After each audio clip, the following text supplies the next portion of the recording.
¿Cómo están, doctores? Para mí es un gusto volver a compartir esta pantalla virtual. Hoy nos toca hablar sobre prevención de riesgos en la atención del parto. Y vamos a primero definir qué significa riesgo. Eh, lo entendemos como peligro o la contingencia de un daño. Por lo tanto, riesgo materno o riesgo obstétrico es la contingencia de un daño, la probabilidad de enfermar o morir de una madre o su producto, y esto se puede deber al proceso de tanto en el embarazo, el parto o el puerperio. Esto ya está descrito desde 1999 a través del libro de medicina fetal del doctor Oliveros. ¿Qué entendemos por identificación de riesgo? Primero, debemos saber que esto requiere un conocimiento previo sobre diversas complicaciones que van a ocurrir en estas tres etapas: embarazo, parto y puerperio. Nosotros como profesionales de la salud, lo que debemos hacer es primero detectar el problema potencial para tratarlo y prevenir las complicaciones. Cuando hablamos de prevenir, que estamos hablando de realizar controles prenatales, que debe ser de forma precoz, tratando de dar educación a la mamá gestante, a la pareja o a su familia. Por lo tanto, definimos ya específicamente lo que significa control prenatal. Es el conjunto de acciones y procedimientos, tanto de forma periódica, sistemática, que nos van a ayudar a hacer la prevención, diagnóstico y tratamiento de algunos factores de riesgo que puedan condicionar a la morbimortalidad tanto de la madre como del producto. Este control prenatal debe ser eficaz y eficiente, vale decir que con el menor número de recursos, tanto económicos como humanos, pueda llegar a la cobertura, que en este caso debería ser sobre el 90% de la población obstétrica, y que pueda tener por lo menos 4 controles prenatales. Desde ya, el equipo de salud debe entender de la importancia del control prenatal. Cuando hablamos de equipo de salud, no solamente estamos hablando del médico o la enfermera, sino de todo el personal que trabaja en el entorno hospitalario o de un servicio de salud. Según lo estudiado, el 70% de la población obstétrica no tiene ningún factor de riesgo o tiene factores de riesgo mínimos. Su control va a ser realizado de manera simple y por lo tanto no va a tener que requerir de una infraestructura o equipamiento demasiado costoso. Pero sí debe existir la infraestructura, ya sea en el primer nivel, en una posta de salud, en un centro de salud. En el segundo nivel ya estamos hablando de hospitales con especialidades o hospitales materno-infantiles, y también se puede realizar el control prenatal en los hospitales del tercer nivel, que tienen ya especialidad y superespecialidad. ¿Cuál es el equipamiento básico que nosotros debemos tener para poder hacer un control prenatal mínimamente adecuado? Primero, tener un espacio físico que cuente con una adecuada iluminación y una climatización adecuada al entorno donde se va a realizar esto. Vale decir, si estamos en la zona andina, probablemente tenga que tener un calentador. Si estamos en la zona ya tropical, probablemente tendríamos que tener aire acondicionado para que justamente no haya incomodidad en la atención del control prenatal. Sería lo ideal. Debemos contar con una camilla, una mesa ginecológica, debemos contar con un equipo para poder medir la presión, un tensiómetro, balanzas para poder realizar el peso correspondiente de la mamá y saber cuánto está aumentando durante su embarazo, que debería ser hasta 12 kilos. Winchas de medir flexibles para ver la altura uterina, el estetoscopio de Pinar o algún otro equipo electrónico que podamos contar en el servicio de salud para ver la frecuencia cardíaca fetal. Desde ya debemos tener lo básico, que son los guantes de examen ginecológico. Debemos tener espéculos vaginales para hacer una revisión adecuada de la cavidad genital, y contar con un sistema de registro clínico que se llama Historia Clínica Perinatal Base, que es el documento que nos va a permitir hacer controles en distintos servicios de salud. Si la mamá está en Cochabamba, tiene que irse con su carnet de salud prenatal a otro lugar, por lo tanto el médico también debe estar enterado qué estudios se le ha realizado o qué detección de patologías de alto riesgo obstétrico han sido detectadas en los servicios previos a los cuales ha acudido, y desde ya dentro del equipamiento básico debe haber un equipo humano de salud que esté capacitado y comprometido con el control prenatal y el control del embarazo. Con esta infraestructura y equipamiento básico podemos perfectamente conseguir ciertos objetivos generales que nos indica el control prenatal. Primero, identificar factores de riesgo, diagnosticar la edad gestacional, diagnosticar la condición materna y del producto, y lo más importante quizás es el de tratar de conseguir educar a la madre respecto al tema de su embarazo, parto y puerperio. Cuando hablamos de identificación de factores de riesgo, estamos hablando de identificar ciertos problemas que nos van a llevar a la morbimortalidad. Entre ellas tenemos las hemorragias obstétricas, las infecciones gestacionales. No nos olvidemos que un alto porcentaje de infecciones urinarias puede llevarnos a amenazas de aborto, a amenazas de parto pretérmino, y nosotros con un simple control de parcial de orina podemos llegar a determinar algunas situaciones como estas. Los estados hipertensivos del embarazo, desde ya a través de un adecuado control de la presión arterial. Las enfermedades maternas pregestacionales también van a ser detectadas, y pues si nosotros vemos alguna concurrencia que pueda afectar al embarazo, hacer la referencia hacia el nivel de mayor complejidad donde puedan atender estas patologías, que en este caso estamos hablando probablemente de un hipohipertiroidismo, una diabetes no asociada al embarazo, un problema de Chagas o alguna otra patología como el lupus, etcétera, que debe ser manejado en un nivel de mayor complejidad. Cuando hablamos de diagnóstico de la condición materna y fetal, estamos hablando acerca de realizar una anamnesis personal y familiar respecto a patologías que puedan influir negativamente en el embarazo. Ahí vamos a detectar si hay consumo de alcohol, de tabaco, de drogas o algunas otras situaciones que probablemente deban de ser de conocimiento del profesional en la salud. Recopilar también antecedentes, tanto la parte obstétrica, y también respecto a sus productos previos, si ha tenido recién nacido de bajo peso anteriormente, si ha tenido productos macrosómicos, si ha habido mortalidad perinatal anteriormente, algún tipo de malformaciones congénitas, algunos problemas inmunológicos que hayan ocurrido anteriormente. Todos estos antecedentes nos van a servir de mucho para poder nosotros tener un criterio sobre ese embarazo y su riesgo. Cuando estamos hablando acerca de la identificación de factores de riesgo, vamos a tener que realizar un examen físico general y un examen físico segmentario, tratando de diagnosticar patologías que puedan ser asintomáticas y, pues, en caso de determinar alguna complejidad, derivar a los especialistas correspondientes.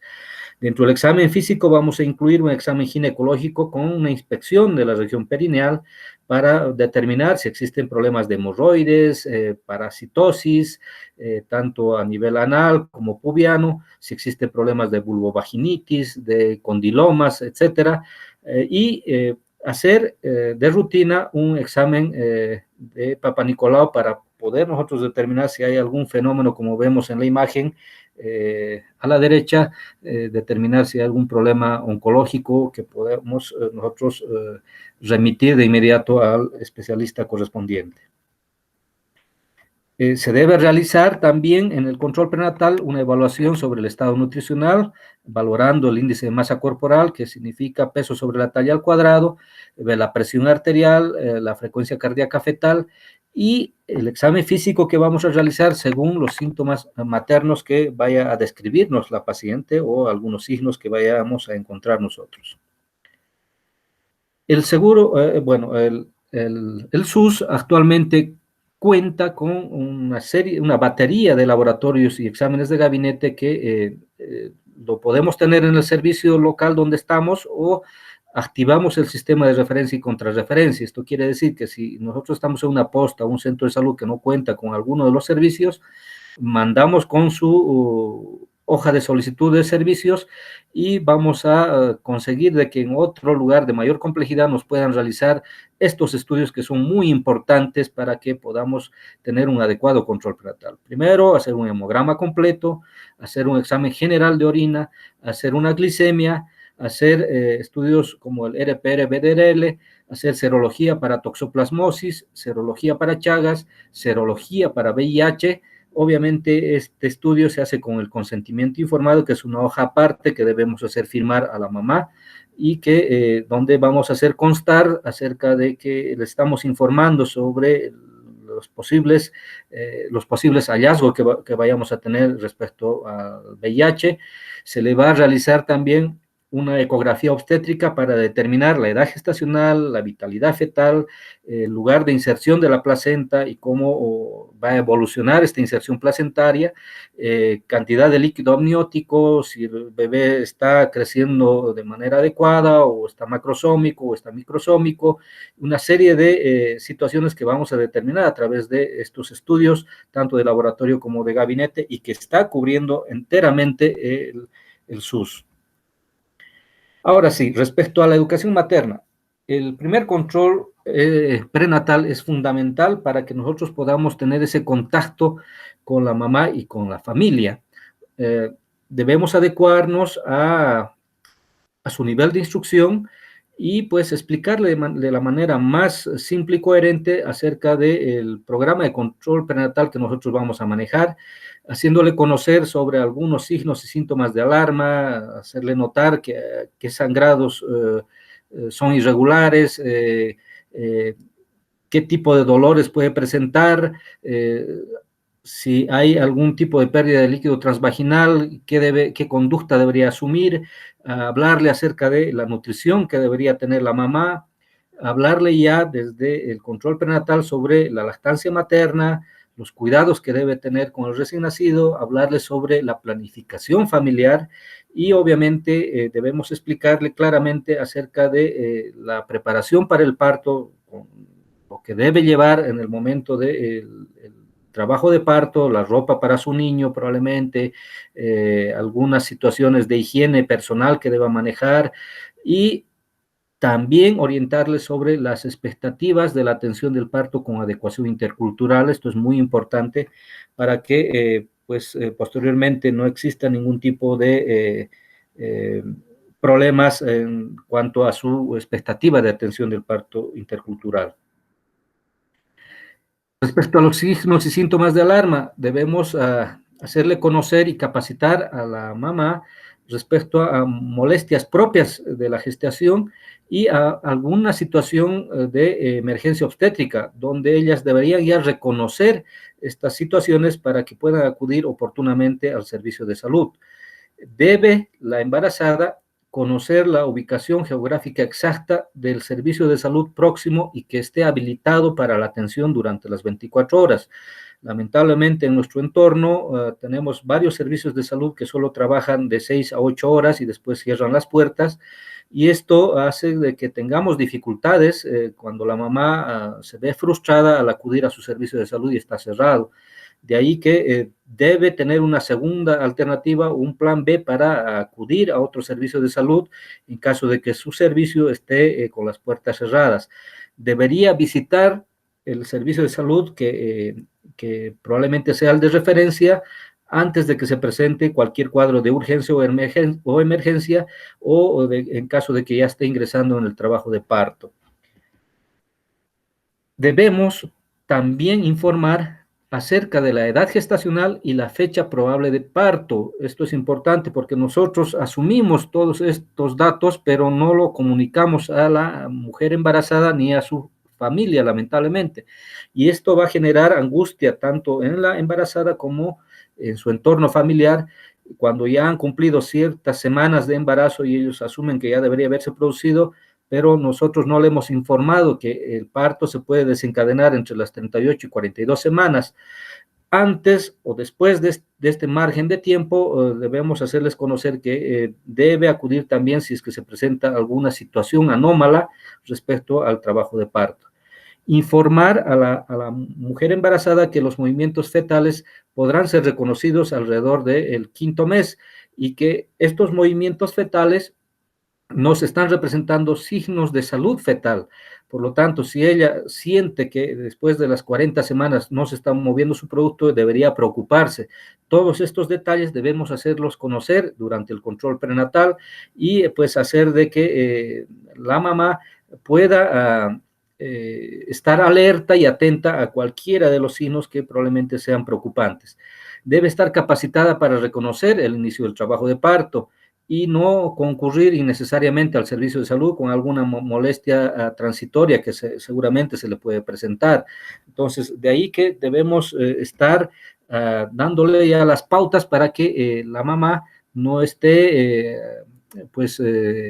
en la incertidumbre de acudir o no acudir al servicio de salud por temas innecesarios. Ahora vamos a hablar acerca de la hemorragia del parto y en el posparto. ¿Qué entendemos por hemorragia? Es la pérdida de una cantidad mayor a 500 ml de sangre durante y o después del parto. Se va a presentar en un aproximado del 18% de los trabajos de parto. Esto es un número alto y es una de las 3 principales causas de morbimortalidad materna. Por lo tanto, cuando hablamos de prevención, debemos saber estos datos para que nosotros podamos actuar en consecuencia cuando se nos presente la dificultad. De todos estos números, el 3% van a llevarnos a una hemorragia severa. Esto quiere decir que durante las 24 horas debemos estar muy atentos a los signos vitales que va a presentar la mamá, ya sea la frecuencia cardíaca, presión arterial, etcétera, para que nosotros podamos tratar de hacer una detección precoz y obviamente un tratamiento oportuno. De ese porcentaje, el 0.5% van a lamentablemente requerir transfusión sanguínea y esto puede deberse generalmente a una retención de restos placentarios debido a una mala extracción de la placenta o algún procedimiento que no ha sido el adecuado. Existen otros factores predisponentes como la inercia uterina que debemos tener en cuenta. Esta inercia uterina se puede producir por una sobredistensión uterina, ya sea en casos de embarazo gemelar, en casos de polidramnios, en casos de macrosomía fetal. También puede producirse una inercia uterina debido a un trabajo de parto disfuncional, donde ha habido una fase activa prolongada, ha habido una detención de la dilatación o ha habido un periodo expulsivo prolongado. A veces nosotros damos alguna medicación, en este caso la oxitocina, que puede fatigar a la musculatura uterina, o el uso prolongado de algunos tocolíticos, y en algunos otros casos, en casos de grandes multíparas o una corioamnionitis de tipo clínico. ¿Qué claves debemos tener para poder manejar una hemorragia del parto o el posparto inmediato como prevención? Primero, hacer un reconocimiento temprano del problema, hacer una evaluación tanto sistemática como sistémica y obviamente realizar un tratamiento oportuno del problema. Cuando hablamos de un tratamiento oportuno y si hemos determinado que está con una hemorragia, lo mejor es hacer una pronta reposición de fluidos con cristaloides. Cuando hablo de cristaloides estoy hablando de fisiológico, suero fisiológico, estoy hablando de solución salina, glucosalina, solución glucosa, lo que tengamos a la mano en relación a cristaloides. Y ya posteriormente, cuando hagamos nuestra referencia, seguramente en el nivel de mayor complejidad ya manejarán con coloides u otros productos que puedan estabilizar a la paciente. Debemos tener especial cuidado y prevención durante el tercer periodo de trabajo de parto, cuando se trate de partos múltiples, cuando veamos que existe macrosomía fetal, porque esto nos va a llevar a una hipotonía o una atonía uterina, en casos donde nosotros realicemos episiotomías o cuando tengamos antecedentes de hemorragia posparto. Ahí debemos estar muy cuidadosos para que no nos sorprenda el problema y pues obviamente no se venga una catástrofe encima. Existen las famosas 4 Ts, tanto en la hemorragia del parto y en el posparto. La primera T se refiere a tono, donde va a haber una hipotonía o una atonía uterina. Esto se presenta en un 70% de los casos. La segunda T es de trauma, donde vamos a encontrar laceraciones, hematomas o inversión uterina. Vamos a ver esto en un 19%. La tercera T es de desgarros o de placenta con inserción anómala, en un 10% de los casos, y el tema de trombina con las coagulopatías en 1% de los casos. Desde ya para la prevención de las hemorragias utilizamos algunas estrategias y una de ellas es la prevención de la anemia a través de la administración de sulfato ferroso este sulfato ferroso viene en comprimidos que vamos a otorgar alejado de las comidas para empezar con jugo de algún cítrico, ya sea de limón o naranja, alejado, como les decía, de las comidas y evitar que se tome este producto con té, café o leche. Entonces, esto nos ayuda a que el jugo de los cítricos nos ayuda a que haya una mayor absorción de este producto.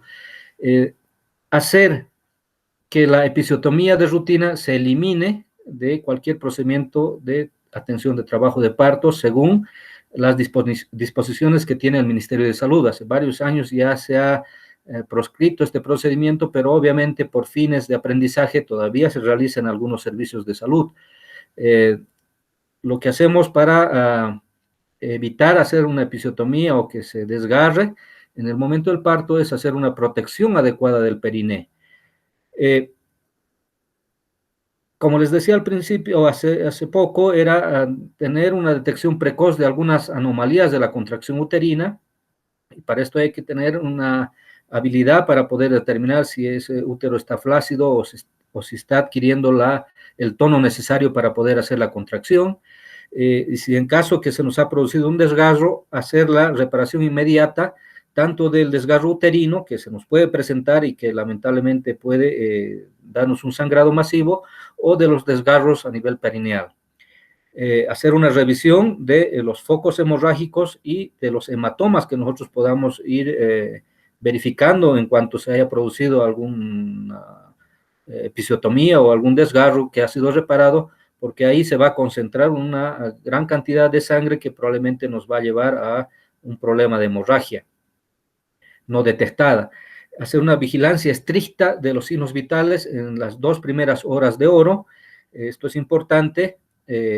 Siempre estar controlando la presión arterial, la frecuencia cardíaca, obviamente la saturación de oxígeno, y pues lo que nos ayuda bastante como estrategia es el manejo activo del tercer periodo de trabajo de parto. Esto quiere decir hacer un manejo con oxitocina a 10 unidades internacionales por vía intramuscular. Esto nos ha dado como evidencia de que hay una disminución de las hemorragias, según un estudio que ha realizado la OMS, donde hizo una encuesta en 23 hospitales y solo existía el 9% de las mujeres con manejo activo, por lo que han decidido a partir de ese momento aumentar este manejo activo del alumbramiento de 9% a un 90%, y esto ha contribuido, según el estudio realizado, a una disminución en 770,000 hemorragias en general, y también se ha disminuido 170,000 hemorragias severas, y por lo tanto se ha disminuido la realización de 140,000 transfusiones.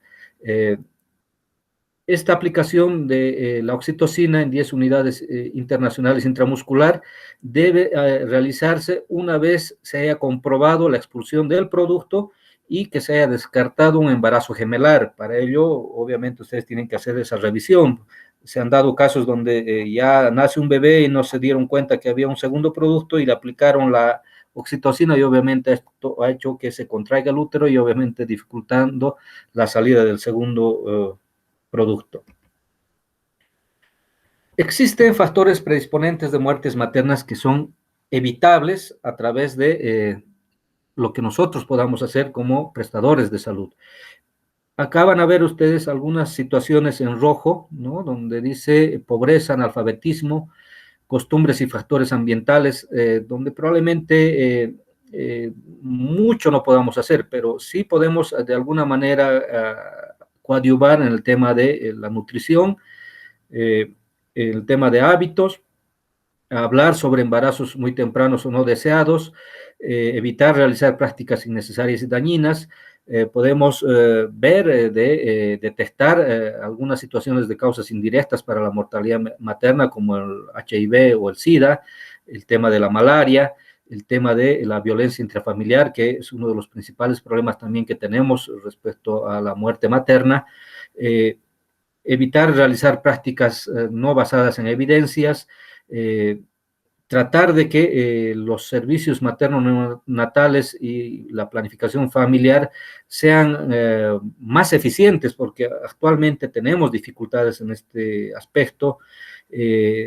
Acá vemos como un problema la deficiente calidad de atención y falta de oferta del parto intercultural en los servicios de salud, que también esto podemos nosotros trabajarlo y hacer de que lo que era deficiente se vuelva eficiente, y pues tratar de ofertar también esto del parto con adecuación intercultural.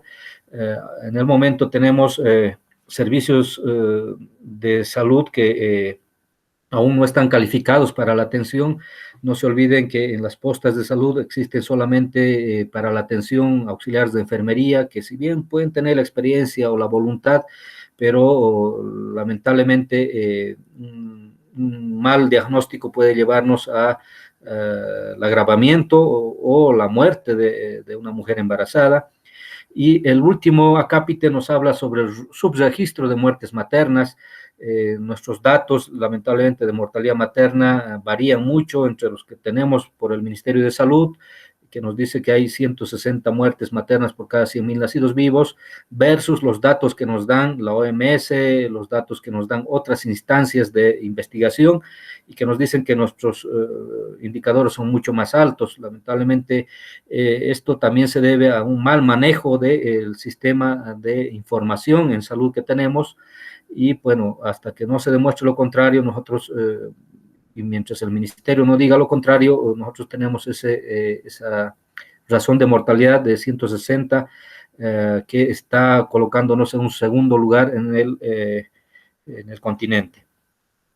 Esta es la famosa, el famoso partograma, que nos va a ayudar a hacer la detección oportuna de algunas situaciones de peligro que podamos determinar. Por lo tanto, es obligación de todos y cada uno de ustedes, estimados doctores, aprender a manejar este partograma para que podamos hacer la detección oportuna y la detección precoz y el tratamiento oportuno de cualquier complicación obstétrica que se pueda presentar. Esto es lo que no debemos hacer, ¿no es cierto? La episiotomía de rutina, y obviamente si queremos evitar un desgarro, debemos hacer un control adecuado del periné cuando se está produciendo el trabajo de parto. Les voy a mostrar un par de imágenes, ¿no es cierto?, de Cochabambita, y algunos de sus colegas que ya en este momento, muchos de ellos están haciendo especialidad, y que en algún momento hemos compartido aulas con ellos. Con ustedes lo estamos haciendo de manera virtual, pero seguramente va a llegar el momento donde nos reencontremos y podamos hacer que esto de la medicina sea pues de tú a tú y como corresponde. Ahí lo vemos en la gráfica también al doctor Fabiani, Ramiro Fabiani, un ícono de la Facultad de Medicina, y muchos de sus colegas que ya están fuera de la facultad, y algún rato espero reencontrarme con ellos en alguna instancia de nuestras carreras. Bueno, ha sido un gusto compartir con ustedes y espero volver a tener la oportunidad de un siguiente tema. Hasta luego.